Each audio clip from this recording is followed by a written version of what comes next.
Well, I was just looking, and it looks like the last time you were on was episode number 292 of the Chillinois podcast, which is a Yes. throwback. Yes, we Um, rebranded.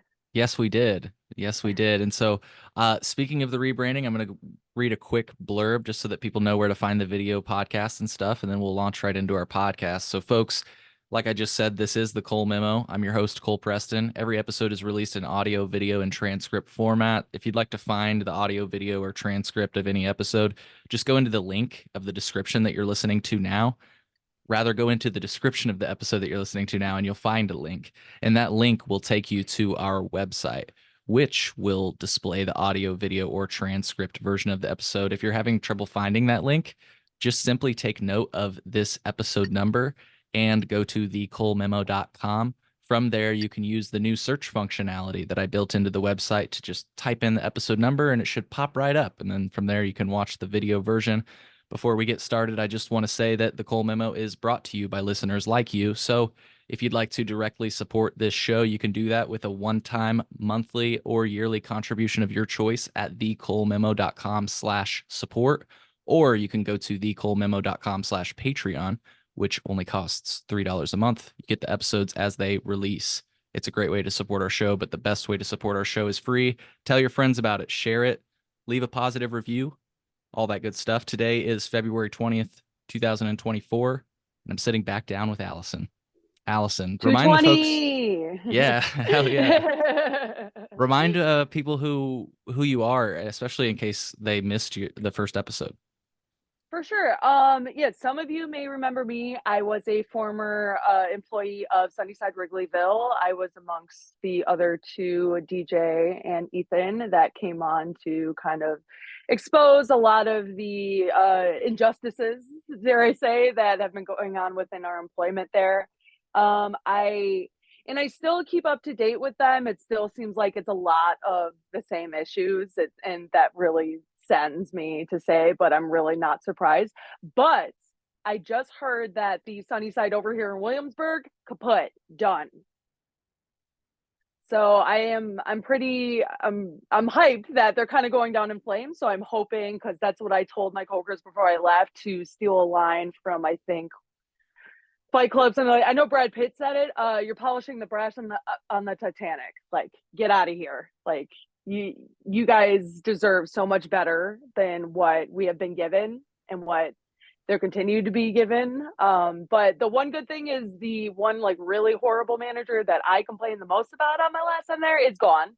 So Good. hopefully the vibe is a little bit better. I talked to a good handful of my former coworkers. I miss them dearly. I miss you all dearly. But yeah, that's what's been going on since I was on. Yeah. Well, thank you again for joining us then, and thank you for joining me now. You're in New York now, right? Yes, I moved in June. So I originally started as I got a job as the assistant manager at the first dispensary to open up in the Bronx. As of November of this last year, I am no longer with them. And they like to say they fired me. I more so kind of did a quiet quitting type thing, just because. And it's kind of funny because I thought for a second, like, oh, I'm going to be going to a startup. It's ostensibly a mom and pop shop, if you want to think of it that way, compared to where I was before. And that's the one great thing about New York is we were a little quicker, even though we're still in the infancy stages of our industry as well here. We adopted the less corporate view of dispensaries and I should say, like, favoring the corporate dispensaries. We still certainly have them. I Sure. currently work for one that I won't mention, but I'm really liking the progress that we've made to that extent over here, because I'm certainly seeing a lot more, especially in the past like 3 months. I'll say I'm certainly seeing a lot more like privately owned dispensaries opening up, in addition to uh, I it's been my favorite thing to brag about since I got here is the deli culture is phenomenal. It's to a certain extent black market stuff, but yeah, I can walk around the corner, grab like a joint, a bagel, and a coffee all in one stop, and it's pretty magical. And I can get a joint. I can get like a 1 gram joint for like $10. It's Yeah. pretty great out here, I gotta say. That's been like my favorite thing to brag about to my friends back home in Chicago. I was going to ask you about that. I talked to both people in cannabis, but I've also talked to people that don't believe cannabis should be legal, and they use New York as an example as to a state that is messed up, and they say, "Look at New York. You can't even walk down the street without it reeking of weed." And there's all these illegal pot shops. Again, this is coming from somebody who does not believe cannabis should be legal. Do they have a point there? Is it that bad? And of And I course, I wouldn't say, say is it that it's bad? We would say it's that good. right, and that's exactly where I'm at. We're like, yeah, and like I've only lived here, in the past 6 months, so I don't really know like what it was prior to my arrival here. Sure. But I'd like to assume that it was like that regardless. Right. Regardless of what direction we're heading in, that's kind of how it was. Like Chicago was the same exact way. I lived there for a good amount of time prior to its legalization, and you could walk around anywhere and it's going to smell like weed. Like you're not going to keep us down. Like the prohibition like clearly hasn't worked, but that's what I really like about the city. That's like one of the greatest things, and one of the worst things about New York is that just like we act as if rules don't apply to us for a lot of Hmm. things. And just like you certainly will see some cops like bust up some of these shops, but like a lot of them are just like freewheeling. Like the one around the corner for me is literally called like Zaza. Like and they're like very, very open and very like out and proud about like just being like this kind of like gray market weed shop. Which Yeah. I like I said, I really like. And that ties into where I was at assistant managing this spot in the Bronx. Is their mindset was very misguided. I'll say ownership, and uh, I would say to a limb of that, my general manager, they very much saw these kinds of shops as competition when they shouldn't have, and they were essentially basing their business around that to the point where we were open till 11 p.m. We tried to chase a lot of companies that were overhyped, I'll say, in order to compete with those kind of deli strains and things like that. But the biggest thing was, yeah, we got to compete with this and this and this. And the thing that I kept telling them over and over again is just, we can't see them as competition because they don't operate on the same plane as we do. Like they can Hmm. sell to kids, they can be as open as long as they want. And to my point is, especially in that neighborhood, why if I were a person living in the Bronx, why would I go to a because as of right now, as far as I know, there's that shop and then there's the medical only shop that's out there. I think it's Barrett Life. I could be wrong, but I think that's the one that's out in the Bronx. If I were a cannabis user in the Bronx, why would I go to a quote unquote legal dispensary and give so much of my tax money that I'm already giving to the state when like the state clearly does not give a fuck about me in my Right. neighborhood in the state of where I live. So of course, I'm going to go to the mom and pop shop and I'm going to give my money to them, and that at least supports a small business, and you're not giving it to the state that has shown like, yeah, no, we don't care about you, and we're gonna continue to keep you living in this dumpster essentially, because it's just. And I hate to say that because I love the Bronx. The Bronx is really awesome. I was there pretty much every day, and I found a lot of good food joints like that. The Bronx is really awesome, and definitely should like. A lot of people around here are like, that's kind of like the one borough that they haven't been to, and there are people that have lived here for years that haven't been to the Bronx, and I've been here for 6 months and I've been to all five boroughs already. So it's just like it's a lot of weird prejudices, quite obviously prejudices, and like it's and the equivalent is just like a lot of people from the north side that say they haven't been to the south side. Mm. it, Yeah. it's very much like that kind of attitude, and I'm finding a lot of those kind of parallels, and it's pretty impossible not to compare the two now that like I made like this big change. And I would say like Bushwick definitely compares to Logan Square in both its gentrification and overall like the kind of vibe and the kind of stuff that we have around here. It certainly feels like I'm still kind of at home in Logan Square, which is like both comforting, but also the gentrification aspect is not great. And I know what I look like, and I know I'm part of the problem. But it does feel nice to kind of like be in a place that feels familiar to me. What are I'm trying to think, the name is escaping me right now. What are the like little corner deli shops called in New York? So the one around the corner from me is like literally called Zaza. They have like a neon sign that says Zaza, but a lot of them will just be like, just very generic I mean, names. like Just like there's like I've heard of like just regular grocery stores. What are they called in New York? also that, yeah, just delis. Okay, Yeah, gotcha. yeah, yeah. And you'll find a lot of just like delis, but then like you'll get to the counter and you'll see like a guy smoking a joint and be like, and that's the guy that I normally get my cigarettes from. He's like, hey, I also sell joints, and I unfortunately was just like, hey, you're barking up the wrong tree. 'Cause, like, I'm getting it left and right for free all the time. Yeah. So what is it like? Well, if you're getting it for free, I hope you're able to answer this question. What is it Mhm, like as a consumer? Because in Illinois, as you remember, it fucking sucked as a consumer. You're talking like $60 an eighth and mhm. upwards, of course, with taxes. I will say that since you've left, I have seen prices start to compress as new operators come online. Like for example, Good. I've seen ounces listed at like $140, which is just $40 more than Michigan.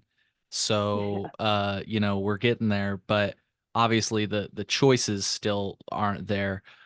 Yeah, I just wanted to ask you, what is it like? Oh, bodega. That's the word I was looking Yeah, for. bodega. Yes, yes, Thank you. yes. Also, Yeah. yes. Very much Um, that. Uh-huh. what is it like as a consumer? Do you feel that it's more consumer friendly? Like, is it cheaper to buy weed? Better weed too? The tax is not as obnoxious as it is in Illinois, but you still have like, baseline without tax $50 eights. And it's kind of funny that you bring up the Michigan thing because and especially talking to my coworkers that, grew up here, Pennsylvania is kind of our Michigan equivalent. Really? Yeah, which Wow. I found really interesting. But yeah, that's what I noticed is that yeah, one guy was one of my coworkers was telling me he was going to Pennsylvania to like pick up all this stuff, and yeah, it from like comparing the prices, it definitely seems like yeah, it's kind of like the Michigan equivalent to what y'all have back there. Yeah. Do you so do you shop though much at the kind of gray market delis or have you ever shopped at any bodegas or anything like that? Yeah, when I was in between jobs and I was kind of going off of like the little savings that I had, that was an excellent way for me to save money and like literally right around the corner. The one dispensary that like I did go to that I haven't worked at is this place called oh god, I always want to say Public Works, but it's like oh god, it's not Union Square Travel Agency. It has like a very generic name. Oh god, I'm blanking right now. Public Housing Works. Housing Works is what it's called. They are in the. Ooh, You're am still I still there. with you? Okay, okay. The thing that I really liked about them, they're the first dispensary to open in New York, period. They're based in Mm, Manhattan. They're like right off of Broadway. Very, very dope area to walk around in as well. It's like an awesome that they're really involved with like community stuff and they actually like they walk the walk when it comes to that stuff. Like I know like Cresco certainly like to do that when I was working at Sunnyside, pretending to care about like queer communities and pretending to care about like people that have been in prison for cannabis when it's really just kind of like a shallow tax write-off. This definitely they're really really genuine. The staff there is really awesome. I was telling them, we were comparing our like state industries, doing a little tete-a-tete, and so far like the quality of stuff I would say pretty comparable to what you're getting in Illinois. I would say maybe a little bit better. I did say when I first moved here, I'm just like, oh, the stuff is so much better. Like, well, I was still pretty new to the market, but now that I've had like a good amount of experience with the stuff here, I'm just like, oh, it's pretty on par. Like the shine of it kind of wore off. I was like, oh, it's pretty on par with the stuff that I've gotten in Illinois. And the dispensary that I work at now, we very much sell a lot of the GTI stuff. The select stuff, like all that. So I'm pretty familiar with the stuff that we're selling now, which is nice. So I'm not just jumping into stuff I didn't know, and I'm not just like selling because now I work at a medical only dispensary. So I really have to know, I really have to right. be on my game because people are coming in to get their medicine. It's not just for fun anymore. So and that's what I really, really like about the medical industry out here. It's Illinois is very much a pay to play operation, and I'm sure you've you've noticed that when it comes to getting your medical card, like especially when I got mine, like I just called a guy and said, you know, I get migraines, and he's like, oh, you have $200, cool, here's your weed. Here it's like you're going through a whole and luckily I got hooked up with a card through my employer now, but here you're meeting with the doctor, they're really getting to the root of what's going on with you, and they're giving you recommendations for how you should consume. And even when we're dispensing to our medical patients, we're putting like, we need a actual licensed pharmacist on the premises if we're going to be selling anything, and then people can do consultations with pharmacists if they, for lack of a better word, if they don't trust us and they want, you know, that like hard end medical consultation, they can meet with our pharmacist. But and even before we're dispensing it, we're putting on stickers that give instructions on like how to do everything, and it like definitely feels more, for lack of a better word, like a legit medical operation than how Illinois has been treating it. Yeah, the pharmacist on staff is super interesting. You know what really caught my attention was the fact that you said you basically already know the products. So, you know, is it pretty much the same operators in the state like GTI, Cresco, Yeah. Curaleaf? Yeah. Cresco, thankfully, on their way out. But yeah, Curaleaf, Verilife, all that good stuff. GTI, and actually we're just taking on like a big shipment of GTI stuff, which is still like pretty new to the people around here. And I found that the GTI stuff that I've been getting here, like I've gotten a few rhythm aids of like Animal Face and Head Cracker and things like that. And I kind of like it a little better than, it's still the same process, still indoor grown here and things like that. But something about it, like I've like, it's been strains have been a little more consistent, and not even just like testing high, because if you're in the know, that doesn't really mean shit. And a lot of people can just game that anyway. But I found a lot of their stuff is like way more terp heavy and just a lot more consistent, less dry than what I was getting in Illinois. So it kind of seems like the growers here too are taking a little more care in how they're doing stuff. It's not just like a big rush to get everything on a shelf and just like get it in selling it to someone. Hmm, that's interesting to hear. That's interesting to hear. And you said though that the prices are pretty well on par, at least legally. Maybe Yeah. they're cheaper when you go with the like a, you know, gray market option. Yeah, especially yeah, if you're a red customer here, you're honestly better off just going to like a deli, and they'll have like, and most of them have like a little menu with like all the things, they have like multiple strains. Like their offerings are pretty solid for what their operations are. They'll You can walk in and they'll have like four different strains listed there, and they'll have like their little, I try to stay away from like, and I try to tell other people, let's stay away from like the gummies and the vapes, just because you don't know what's going in that, at least with like the weed. I don't know. It maybe that's just what I've been grown and conditioned in my mind, which is like, oh, it's just weed. That's what I've been getting from random people all the time. That's probably fine. But yeah, vapes and gummies from like a gray market kind of skeeve me out a little bit, especially with like the gummies and stuff like that, just with the dosages. Cause I'm sure you've heard horror stories, maybe even been a part of a horror story where like, yeah, you're given something and you're told it's this much, and then you eat it and it's definitely not what it was as advertised. So I do try to go more legit on those kind of things, so that I feel better about just like how I'm dosing myself and what I'm putting into my body. Yeah. Yeah, I just looked up a random rise in the in Manhattan, and I'm just Hmm. showing this for our listeners. Like you said, the prices really are just about on target with Illinois still. So this is medical, mind you, folks. Hmm. $60 a gram for concentrate. It's looking like you know, $50 an eighth for flour, $70 or $80 for 7 grams. You know, you can get some pre-rolls, a 5 pack, which is 0.35, so some shorties for $30. Looks like I will, cartridges are about on par with Illinois. Go ahead. yeah. I will say to my dispensary's benefit, our sales and our loyalty program is so good that like you would be hard pressed to pay full price for anything during like any time that you shop there. Like our loyalty program is really excellent compared to the other ones that I've seen. So you'd be really hard pressed to pay for something full price if you're coming to our dispo, just because we, both the sales and the loyalty program are just like choice. Hmm. Hell yeah. Hell yeah. Well, want to get back to this, but it's just interesting. I want to play this for our audience, just another perspective. This is actually, it was interesting. I didn't expect to have this conversation. It was during our legal sex series. So folks, if you missed that, you can go to thecolememo.com/sex. I Fantastic series. thank you. Amazing, amazing series. Sorry to interrupt. No, it's okay. It's okay. I interviewed an amazing podcaster. Her name is Caitlin Bailey. And again, I was planning to talk, sex with her, not necessarily cannabis, but she's also from New York and she had this to say about New York. This is an interesting clip. But I got my medical marijuana card so that I could shop at one of the licensed retailers that's here in New York. And in order to do that, I have to pass like 6 unlicensed places that, probably have fine stuff and seem to be doing a Right. good job.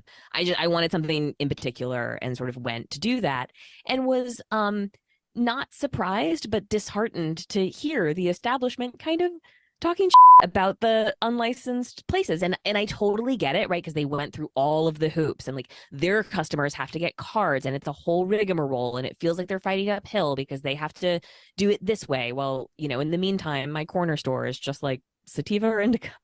Right. And so I get it, but it really does pit the sort of like criminalized element of the industry against the legalized and regulated one, and it distracts us from our common enemy, which is the people that would ever arrest us for doing any of this, because it's never been a problem to finish her sentence. She was obviously making the double entendre point that legal sex work and legalized cannabis has never.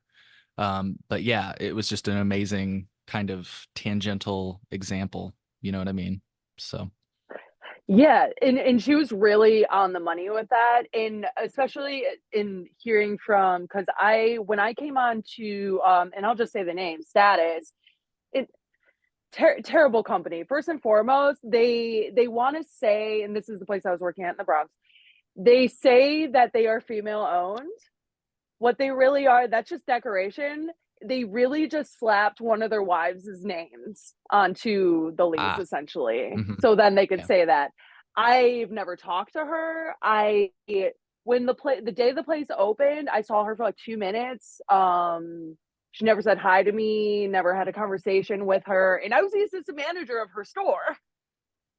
And and like going on from there, like she had little to zero involvement in as far as what I've saw. And I was pretty high up on the ladder, so I feel like I would have known if she was actually doing anything, but it really seemed like yeah. this was the man operation, and that very much tied into why I left. And it was really funny because I think when we last spoke, I was like really excited to go to a smaller place, and it seems like they were going to care about me more.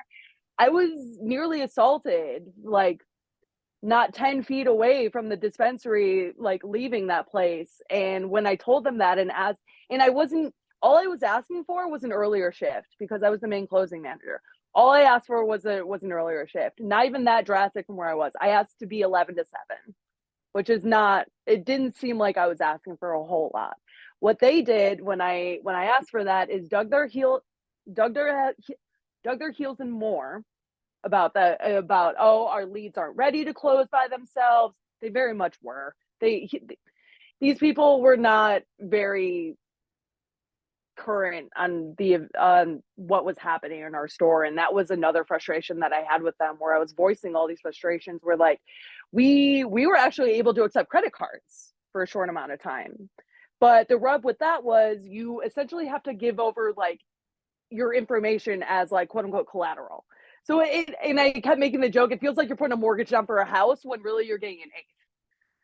So you have to put down, your address, your phone number, like your name and all this stuff that like, and it's very prevalent in Illinois. People don't even like showing their IDs to get in the building. Yeah. So what makes you think that they're going to want to like log a system full of their information just so they can pick up some weed? And to our point that we were tying in earlier, when they can just go around the corner and say like, hey, I want this, and it's done. You know why But I and think they're I doing that? I'm gonna go for it. guess. So I had a experience in Illinois where they were accepting credit cards at a state. You're saying they accept like legit credit cards? Like, Yeah. Mm-hmm. okay, yeah. I've heard of that before. And people can Google this. The company name was Lynx, Lynx. I don't know what you're doing, and you don't have to say it, especially It if it was will. pretty parallel to that because we were bouncing around with between that one and then the one that we ended up going with. That also PS crapped out on us like 2 months into using it. So we Oh, had to get rid of it. Yeah. well, it's a good thing you didn't go with Lynx, because just briefly, my story is that I was using it, a dispensary, you know, fuck it, I'll just say it. The Sunnyside near me was doing Lynx, and I was using the card, but I was being very responsible about it because I was like, I don't want to like put too much on my credit card, but I was like, to a certain point, it was like 2 weeks and the charges still hadn't come up yet. So I was like, fuck, I really don't want to buy more, but I kind of do because now I can use my credit card, but I don't want all these charges to hit at once. And they never got taken out. One of my friends bought over like $2,000 worth of product and never ever got charged. They ultimately took the links Wow. away. And if you Google links now, I believe they're being sued by many cannabis companies because they never like actually transacted the money. So whatever that business is, they should be thankful they didn't do that because, Yeah, and this is why we don't have them because it's not insured. Like, no, it's not federally legal, right. to sell like Delta 9 weed, but Yeah. like, yeah, it's not insured. There's no safety net. So there's hmm like, why would a business, especially like, put their money into something in the So, hands of someone with no safety net? right. Now that makes sense though why they're collecting that information, because it's almost like they have a tab on you and they're like, if their money goes Exactly. through, they're good. But if it And that doesn't, was I the want to be able to reasoning. call them. Yeah. And that was the reasoning why, like, when I asked my GM, I'm just like, why are we just going so hard on this? Like, customers don't like it. It's a lengthy process. We made so few transactions that way. A lot of people were just paying with cash. So we Yeah. were just in, and especially in the neighborhood we were in, I mean, people would come in and get a zip every once in a while, but it's mostly people coming in and just like, oh, yeah, I just want a joint.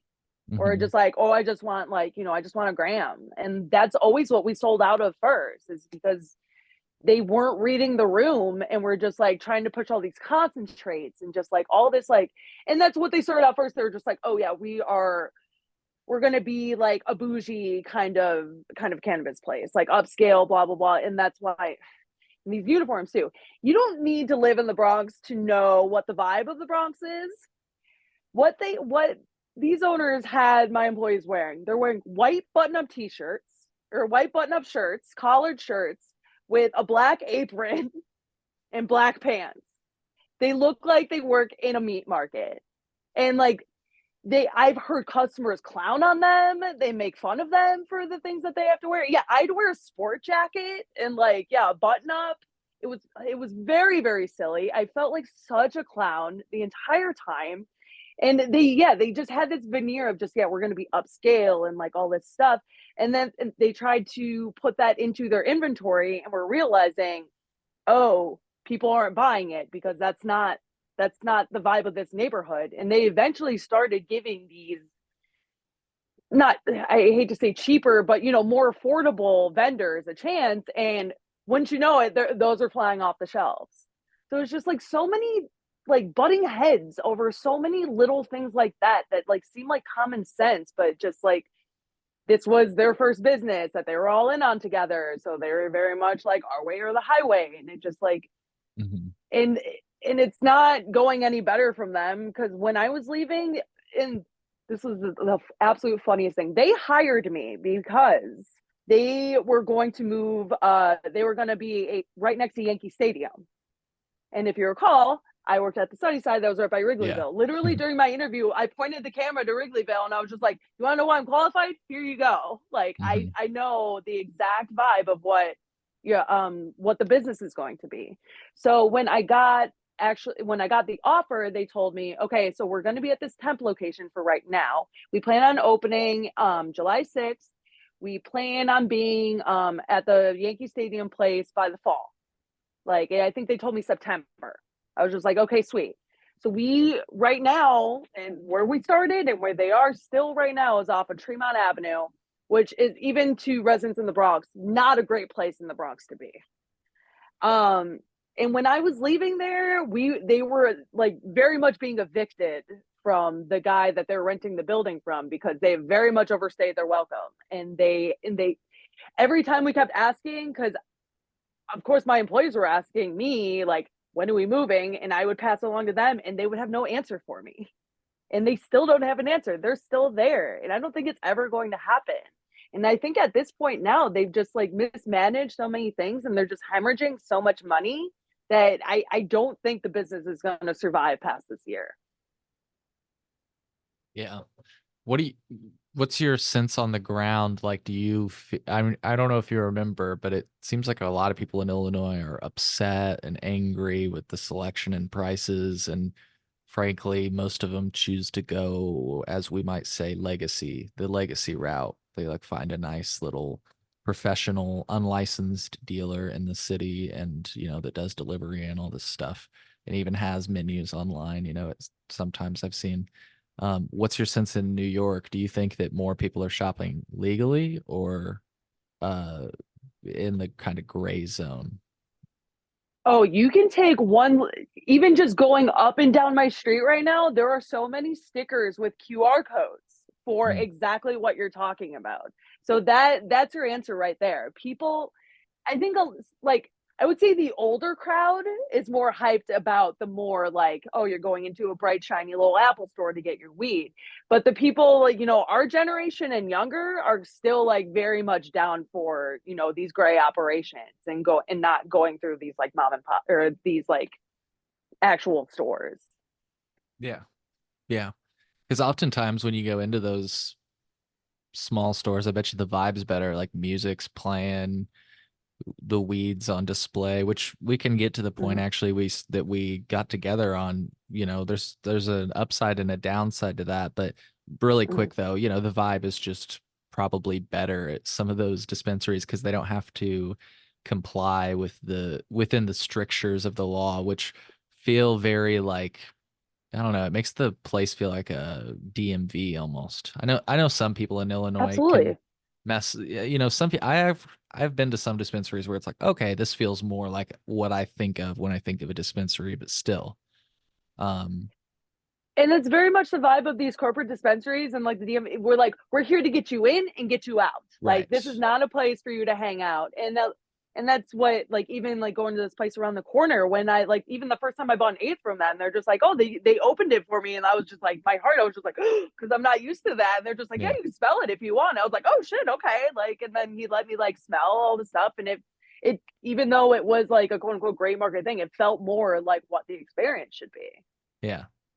Yeah. And one of the things you had said that I referenced a bit ago, which I actually agree with you on, is there is a factor, especially I think it set in for a lot of people post COVID, where there's these videos of people like in Colorado with their like heads in the jar, and you're like, wait a Mhm. minute, I don't want to smoke that. Um, Yeah. so that's the one side of I think that falls on the operator. They got to be like, nah, here's the show jar, like where Mhm. you can put your fucking face in it, but here's the bucket for the people, you know what I mean? Right, right, right. And Um, and that's the thing, is just like, yeah, I and I've been to some like dispensaries in Denver and in Portland where, yeah, they do have the jars, and I guess it does skeeve me out a little bit because, yeah, yeah, that's all I see is just like those people and like all their hairs and like all their yeah, various bodily things falling in there, and it's just like, yeah, no, I don't want to smoke that. I don't want uh-huh. to put that anywhere near my lips. No, I mean, I've even witnessed in Colorado, for example, like, somebody puts a jar up to somebody's face and they like go to grab a nug just like you would maybe at a home, and they like put it up to their nose and like, whoa, whoa, whoa, we didn't say you could pick the nug. And the person's like, oh, and they like put the nug back in the jar, and it's like, Mhm. and they kind of look around like, did anybody see that? And yes, I saw that. Um, Yeah, but it's you know like what I mean? double That dipping a probably chip. happens. That probably happens multiple times a day. You know what I mean? If you're doing Yeah, that. absolutely. So you got to Absolutely. And be careful. even in my medical dispo, like I still have to tell my customers, like, no, you can't open this in the store. Like you gotta take it Mhm. outside. Yeah. Like I say, though, I really do think that it's a critical part of the purchasing process, but operators need to be better about it. This is the way I look at it. Let's talk about a real deli. Like I live Yeah, near a please. real deli, and when you want to try the cheese or meat, like they give you a slice off of the cheese or meat that you're looking at, But afterwards, like I watched the dude, he like sanitizes the blade that he cut it with. Like, you know, there's like Mhm. protocols to make sure that like there's no cross contamination, but you also can still get an idea for what you're purchasing, which is just, I think that's like the best thing about purchasing produce. Although I've been told, so let me finish the thought and I'll get to that. Mhm. Produce and like meat and cheese, you can like smell and at times taste it.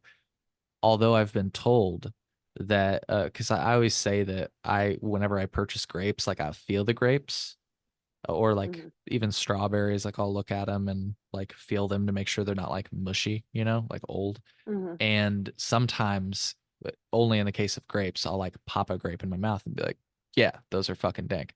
I was told by a friend, a close friend, they insisted to me that that is shoplifting. So apparently I'm a criminal. Um, but I view it as like a critical part of the purchasing process for some products. Like, let me smell it, let me feel it, let me sample it, you know? And see, the first thing on my mind while you were saying that, I'm just like, how many people have touched that grape before you put it in your mouth? Oh, And like, that's the thing absolutely. with produce. A- Totally, you can call you, and like I think I was saying Yep. before in our conversation, you can take your veggies home, you can wash them. Bingo. You can't throw weed in the sink. Like there's no real like sanitation Right. process. So it's just like, yeah, like once you open it, like that's it. And that's what I was wrapping around to. It's like, you know, I'll try that grape knowing that I'm like eating like basically cross-contaminated grape, but getting a feel for the Nasty. grape. Yeah, I'm a dog. I got that dog in me. But anyways, You're a gremlin. anyways, like I take it home and then wash it. But to your point, and that's what I was going to wrap around with, unfortunately, with cannabis, that is not an option from what I understand. So, like, unless you want to buy a little microwave like the cultivators in Illinois and other states do, but I'm just joking. That was just a remediation joke. Um, but you know what I'm saying? Like, there's no way, to your point Yeah. that you brought up, like there is no way to clean this like you would with produce, you know, that you purchase, for example. So, Exactly. And like and that's why like I hope that like people don't misconstrue me when I say I'm in favor of like a lot of that prepackaged stuff just cuz like I came up in culinary. I've had, you know, I've had the surf safe certification since I was like 16 years old. Like that stuff is very much like important to me and always on my mind and why I've never taken a cruise in my entire life because they mhm. just seem like floating petri dishes to me. It's just I am very Yeah. conscious of that stuff all the time. And it just, yeah, and that doesn't stop with my cannabis. Hell yeah. Yeah. Well said. Well said. Um, Mhm. it's interesting. I'll be talking to a cannabis testing lab here in the future, hopefully a few. And I'm curious, since you are like conscientious about that, do you think that like remediated cannabis should be legal? Like, do you have any concerns about consuming remediated cannabis? And I guess I'm not too familiar with the process on that. I'm not I'm super not super really either. familiar with that Like I'm aspect. only vaguely familiar with some techniques, but and I personally am not concerned. But I know some people that are, you know. Mhm. So like because there are different forms. I'll tell you like my surface level knowledge. So there's like Mhm. irradiation, which everybody likes to talk about. It sounds super scary. It's like the idea that I referenced earlier of like kind of microwaving the product. If people want to Google it, I mean, this is, you know, legit stuff. There's a company devoted to it. I think it's called Rad X. So that's an example of a company sounds that, like sounds like something in Fallout 4. right, doesn't it sound like a termination thing or something? In a Anyways, post Oppenheimer world, very scary. right. And then there's you know, there's other forms like ozone remediation, which some companies are calling kill steps now. We've actually interviewed one company that particularly calls it a kill step versus remediation because you do it before you even send it to testing. So it's a kill step. You're not remediating because you're doing it beforehand. So you put it in this barrel. I actually visited their like headquarters in Colorado when I went one time. They invited me, and it's like this big ass barrel that you dump your weed into when you harvest it, and it just like blasts it with ozone gas, and it apparently sanitizes the product and makes it so that you are guaranteed to pass testing. That's why they call it kill steps. Apparently, so the expert that came on, and that's what I'll reference for listeners and even to you if you want to see more. Her name is Carly. Her name was she was from Willow. So that's the company that does the ozone remediation. I've done a few episodes with Willow, so check out those if you want to learn more. But they also talk about other forms, which we didn't get too deep into, so I'm just going to mention them so that people can, do their own research. Apparently, some companies dip their weed into hydrogen peroxide, which I'm like, wow, Oh, how does that even? that Um, keeps me up. and there are even forms as simple as just washing. Like if you have bugs in the cannabis, like sometimes people will literally just run it through water. Because if you think about it, I mean, it grows outdoors. So like, Mhm. I will say though, cannabis is very sticky, so it's sometimes that doesn't always get all the bugs out. But anyways, that's what I know Mhm. about remediation. Not much, but just enough so that maybe you all can, if you want to learn more, that's how you No, Google it. that's interesting. Yeah, I that's something I definitely would delve deeper into. And like to that point with like microwaving, it brought back to a point that I was thinking of in like the cosmetics industry. I follow this account that kind of like rehabs like broken cosmetics, and in order to sanitize it, they stick it into like basically this little microwave thing, and like basically kills all the germs. Yep. So it seems like, yeah, it seems like kind of the same process, but yeah, using like the word like irradiated probably like scares people a little bit. Yeah, and I should be clear. Yeah, it sounds like it's commonly used with like a lot of different foods. In Hmm. Canada, they do require, I believe, like there to be a Redura symbol on onions, potatoes, wheat flour, whole wheat flour, or ground spices. Or no, those are the ones that are approved for irradiation and sale. Um, so that will happen, I'm sure, in the United States as well, I've heard. But then there's also the idea that there is ionizing radiation, which can be used to treat fresh and frozen raw ground beef. Um, so, I say that all to say that it's not exclusive to the cannabis industry. Folks Hmm. look into it.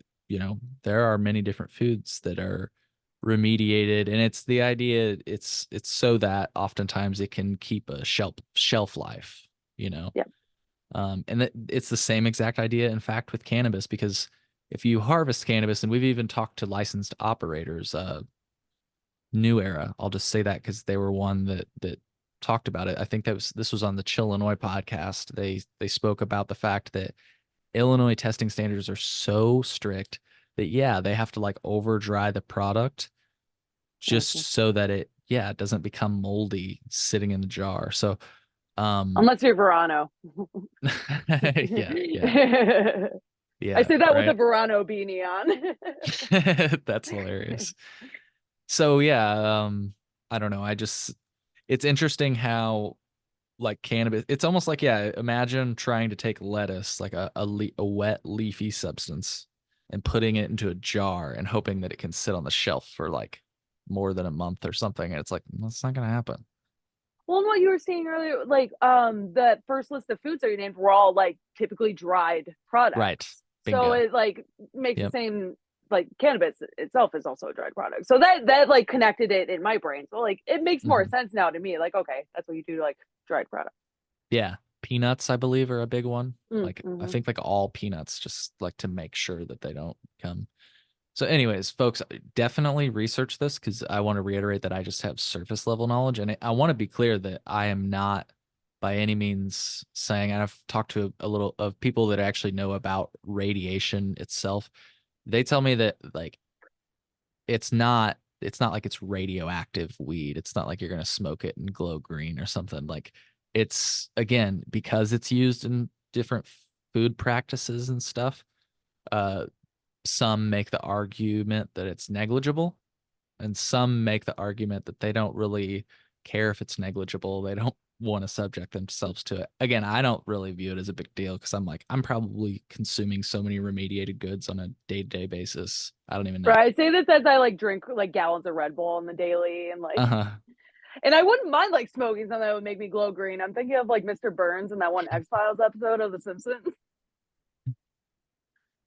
Like Yeah. that doesn't sound too bad. Yeah, that would be pretty cool, honestly, for Halloween or something. Be super spooky. Exactly. Exactly.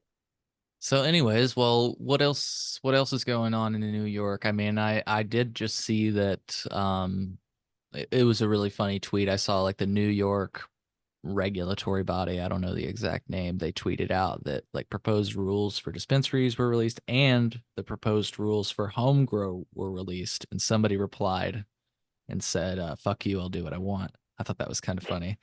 Yeah, and that ties in like and I know I've been here less than a year, but I still say we. It's just like yeah, and that's just the way anyone operates with anything. We are very much like a individualized type of person where it's just like yeah, no, like rules kind of like don't really apply, and it doesn't really matter what it is, whether it's paying for the subway or Yeah. selling weed. Like it doesn't really I nothing always really like to matters. say you're writing rules for people that never followed the rules in the first place. Exactly. They're a veneer of our society that we have over here. I've been saying to everyone, like New York is literally just an asylum that we've all collectively checked ourselves into. And that we have like a little bit of like, dare I say, Stockholm syndrome with, because just like I've been coming here over my life, scattered over the years, but yeah, I love it here. I plan on dying here.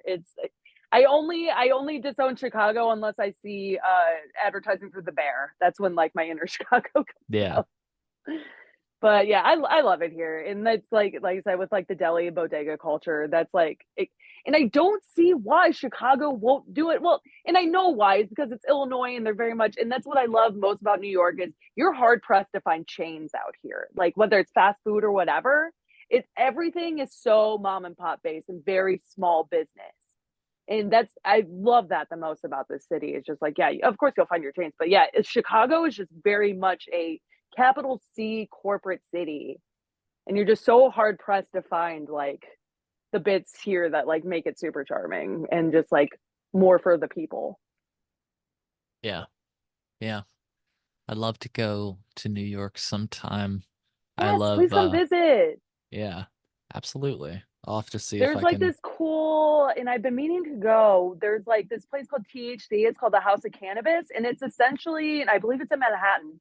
It's basically just like this big like weed museum about the history and pop and like the pop culture of it. And I think there's a consumption lounge. I could be wrong, but it seems super dope. And I've been meaning to go, but just like that seems like a friend activity. And I know maybe like 5 people out here, so I've been Oh trying yeah. to bring everyone from Chicago out here. I'm just like, please come visit. Yeah. When I come out, I'll definitely holler at you, and maybe we can also do something like this. I'll play this clip. The meeting is until 3, but I always like to come to New York a little bit early and hit some of my favorite haunts. Like right here is my favorite New York pizza joint. Tomorrow? I'm gonna go get me a New York slice. Hell yeah, baby. Sorry. No, but I honestly, I haven't. I you have the almost went lowdown. to Sparrows as a joke, but then I felt like I would immediately be like ejected, like the end of the Yeah, curse it's like a trap. out of New York. Yeah, It's a trap exactly. to get Oh idiots man, out of New York. yeah. Brooklyn dollar slices for life. Especially when I lost my job, like I was surviving like solely on like my dollar slices from around the corner for a long time, and just like really cheap bagels, all the cliches. Hmm. Yeah, I'll have to. The gray water hot dogs in Manhattan, beautiful. You'll have to give me the lowdown on things like that, because that's like that would be one of the main reasons I'm coming to New York is just to eat like a fucking New Yorker. Oh yeah, we'll get an $8 Manhattan dog with just ketchup on it. It'd be great. Just ketchup on it. See, people in I Chicago. offended I offended many a friend back home. I posted a picture. I'm just like, this is better than any hot dog I've had in I Chicago. guess I'm a New Yorker at heart because I actually prefer. So I didn't know this is how ignorant I am. A few years ago, I went to New Orleans, and usually I just eat seafood in New Orleans, but somebody wanted to go to this hot dog joint. And I was like, all right. I'd never really like I always just like made like hot dogs or brats at home, you know what I mean? I've never really gone out and got a hot dog. So I didn't really know what to expect out of the experience. I'm like, how do I Mhm. just get like a hot dog that I make at home? So I just like I don't know, I was high, and you know how it is when everybody has their order ready and you still haven't found one. So I was just like, fuck it, give Yeah, me a Chicago pressure sets style in. hot dog, you know? And so they Yeah. bring over this hot dog and it just has mustard on it. And I'm just like, Whoa. yeah, I didn't think I couldn't. It was really tough for me. I didn't. and I know that's going to offend Chicagoans because apparently in Chicago that is the way to have a hot dog. But I prefer I'm the not a ketchup. mustard guy. I hate mustard. Yeah, I'm okay with mustard with ketchup, but mustard alone, just to me, it's like this is the face I make when I see it. I'm just like, I've eaten a hot dog with just ketchup on it in Wrigley Field. I don't care. And I told everyone they give me a dirty look to grow up. yeah, that's awesome. And same with the pizza, like thin crust pizza for life. And even like, and this has become like pretty wide known thing. Like Chicago people aren't that crazy about deep dish. It's kind of just like a tourist thing. We're all about like the tavern style. And that's what I was telling people here. I'm just like, yeah, no, we're kind of more on par with New York about how we are with our pizza. It's just a different shape. Hmm. Hell yeah. Yeah, it is interesting how, for granted, I take pizza in the Midwest because we recently went to Nevada for that sex series and we Mm. like visited a brothel and everything. And one night I would like really wanted pizza. And like in Illinois, like I can just always be like search up pizza and there's like 6 different places nearby. But in fucking Nevada, dude, there was 2 places and they were both like 3 hours away. Yeah, And West they had Coast, you're hard horrible pressed to find pizza. ratings. Yeah. Yeah. Yeah. Like, oh yeah, I went to Denver and I went to so many different pizza places, only found one that was like okay. Okay, but in Denver, going back to hot dogs, they have a place. There's a place in Denver called, I think it's called Rattlesnake Dan's. At a rattlesnake and rabbit hot dog there, phenomenal. That Stone to the sounds bone. crazy. It was so good. And they have all different kinds of. They have like like venison hot dogs and stuff like that. I went there years ago, but yeah, I'm pretty sure it's called Rattlesnake Dan's. Anyone's ever going to Denver, like check that place out. It's dope as hell. They're like a late night kind of joint and really really awesome spot. Yeah. Yeah, damn. I have to find it's Redeemer Pizza. That's the place I went to and I was like this name is very apropos because That's what I was thinking. I went to so many different pizza places in Denver and they were horrible and then Redeemer was the Redeemer. A little bit hard on parking, but if you make sure to get there, like you can get a drink, you can sit down, they've got slices. I recommend getting a full pizza though. The full pizza was the move and it's delicious. So Hell yeah. hell yeah. Well, cool. Any other thoughts, things that we didn't talk about with regard to New York or anything else you wanted to say while we were on air? No, I think we pretty much nailed everything. Sweet. Yeah, covered all bases. Nice and Well, concise. hell yeah. Not too bad for two people that have already probably been spoken all day. Yeah. Well, and had literally we literally messaged each other. It was just like we're like a few messages about deli style. You want to do a podcast? And then yeah. Yeah, it's just like hell yeah, always down to talk to you, buddy. Yeah. So anyways, well, I'll definitely reach out in the future, but if anything comes up between now and then, you got my message, you can message me. So Yeah, absolutely. cool. Well, folks, I hope you found as much value in this conversation as I did. Maybe it'll give you a better idea of what to expect if you go to the Big Apple, the concrete jungle wet dream tomato, as they say. Nothing you can't do. Yes. Yes. So, folks, take care. And once again, I hope you have found value in this episode. We'll see you in the next one. Bye. Bye.